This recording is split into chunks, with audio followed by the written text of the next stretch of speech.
এবার একটু সিঙ্গুরের দিকে নজর রাখবো, কারণ সমবায় ভোট আর সেই সমবায় ভোটে উত্তেজনা এবং যে দীর্ঘ ৩৫ বছর পর সিঙ্গুরের গোবিন্দপুরে সেখানে জয় তৃণমূলের। আরো একবার আপনাদের জানিয়ে রাখি, দীর্ঘ ৩৫ বছর পর সিঙ্গুরের গোবিন্দপুর সমবায় দখল তৃণমূলের। সিপিআইএম এর হাত থেকে অবশেষে গোবিন্দপুর সমবায় কৃষি উন্নয়ন সমিতি দখল নিল ঘাসফুল শিবির। রানা রয়েছে আমার সঙ্গে, রানার সঙ্গে কথা বলবো। না একটা বিষয়, আমরা 2011-র যে পালা বদল, 34 বছরের যে পালা বদল, সেটা এই সিঙ্গুরকে সামনে রেখে হয়েছিল।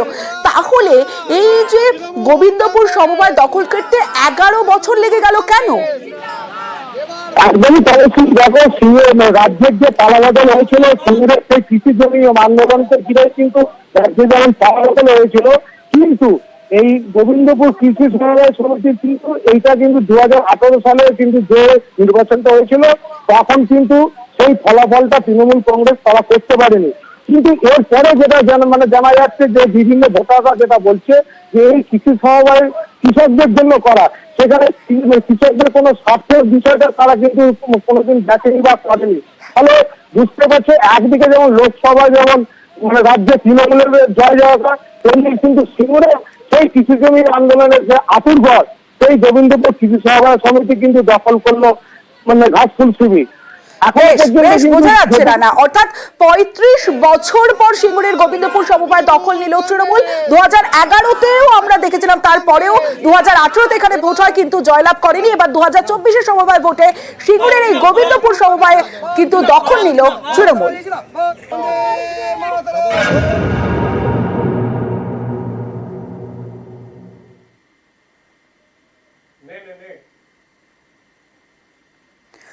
জলাশয় বুঝিয়ে একের পর এক নির্মাণ, কোথাও তৈরি হচ্ছে বহুতল, কোথাও কারখানা, আর এর জেরে বেহাল নিকাশি। বছর ভর আন্দোলনের গ্রামে জল যন্ত্রণা, এতে দুর্ভোগ চরমে। দেখুন,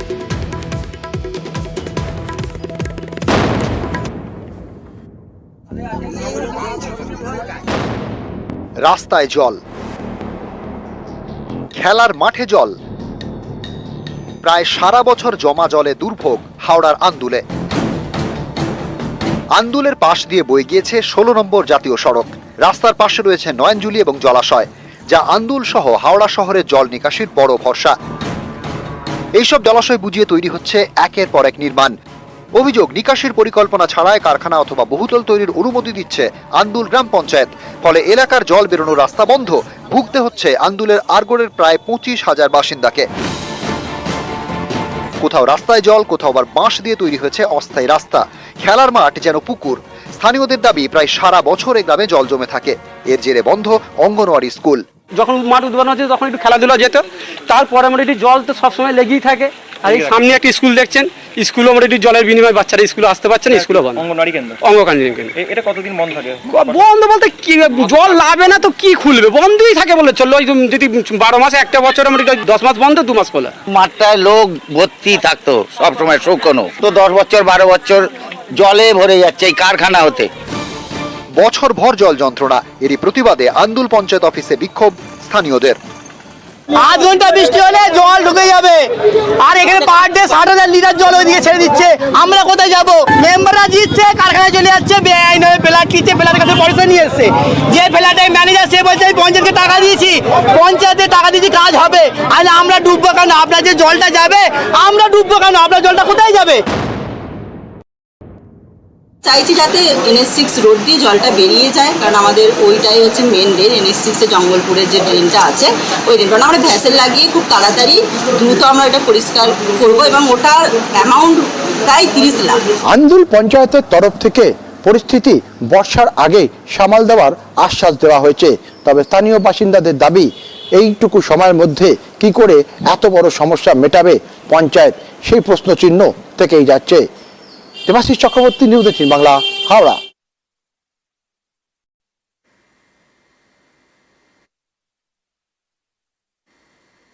এবার একটা হাসপাতালের খবর দেখাবো আপনাদের, সরকারি হাসপাতাল, আর সেই হাসপাতালে বেহাল নিকাশি। এমার্জেন্সি যে ওয়ার্ড, সেই এমার্জেন্সি ওয়ার্ডের যে ফ্লোর, সেই ফ্লোর জমছে বাথরুমের নোংরা জল, আর সেই জল পেরিয়ে প্রতিদিন যাতায়াত। যে ছবি আপনারা দেখছেন সিউড়ি সুপার স্পেশালিটি হাসপাতালে, আর এতেই ভোগান্তি চরমে। দেখুন,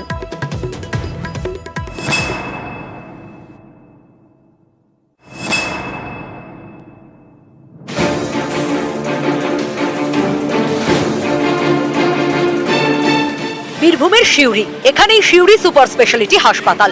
প্রতিদিন রোগীর ভিড়। এমন গুরুত্বপূর্ণ হাসপাতালে নিকাশি ব্যবস্থা বেহাল।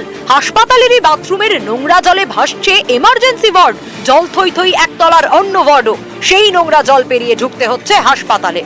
মানুষ পুড়ে গেলে তো মানুষের আরো তো বিপদ হয়ে যাবে। তারপর যদি না দেখে তারা কি করে আর ডেভেলপ হবে? আমরা যে একটা পেশেন্টকে নিয়ে আসবো সেই হিসেবে তো আমরা নিয়ে আসতে পারবো না। দেখে তো ভয় লাগছে যা রাস্তা হয়ে আছে, পরিষ্কার রাখা দরকার। 10 তলা বিল্ডিং নিয়ে সিউড়ি সুপার স্পেশালিটি হাসপাতাল। এক এক তলায় এক একটা বিভাগ। প্রত্যেক তলায় রয়েছে বাথরুম। সেখানকার নোংরা জল পাইপে করে বেরিয়ে যাওয়ার কথা। অভিযোগ, একতলার আউটলেট দীর্ঘদিন পরিষ্কার করা হয়নি, ফলে বাথরুমের জল বেরোচ্ছে না। সেই নোংরা জলই ঢোকে এমার্জেন্সি ওয়ার্ড সহ বিভিন্ন ওয়ার্ডে। হাসপাতালের বাইরের নর্দমারও একই অবস্থা। সেখানে রয়েছে বস্তি, নর্দমার উপর ঘর করে থাকেন অনেকে, তাই নর্দমাও সাফাই হয় না। এতে হাসপাতালে বাড়ছে দুর্ভোগ। আগে তো পঞ্চায়েত ছিল, পঞ্চায়েত এক দুবার করেছিল, মিউনিসিপ্যালিটি হওয়ার পরে এখনো কই কিছু করে নাই। তো অনেক জল হয়ে গেলে আমাদের বাড়ি দিকে জল উঠে যায়। তারপরে নোংরা ড্রেনের গন্ধ, খুব মশা, ড্রেন পরিষ্কার হয়।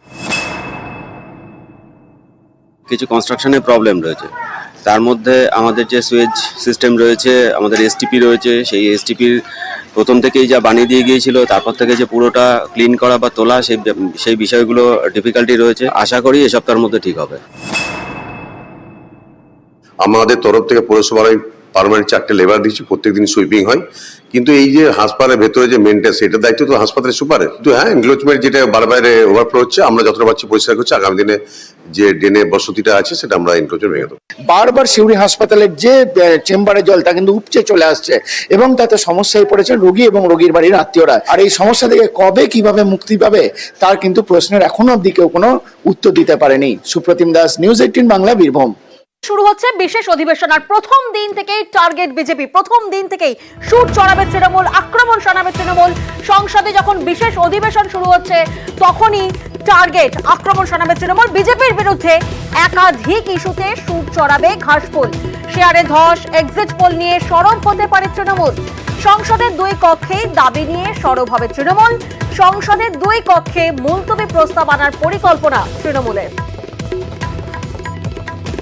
এটা মনে করছেন কেন যে একতরফা বিরোধীরা কথা বলবে আর আমরা চুপ করে বসে থাকবো?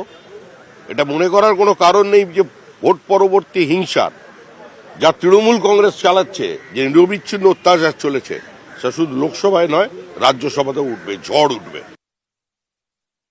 অভিশপ্ত এই এনডিএ সরকার, কারণ মিট, নেট, ট্রেন দুর্ঘটনা, শিক্ষা দুর্নীতি এবং চারিপার্শ্বে সবকিছু মিলিয়ে যে ঘটনা সামনে এসছে, মোদীকে তার জবাব দিতে হবে। বিজেপি কি গলার স্বর চড়াবে, তাদের উত্তর দেওয়ার পালা এবার। সারা ভারত উত্তর চাইবে, দুর্নীতির উত্তর।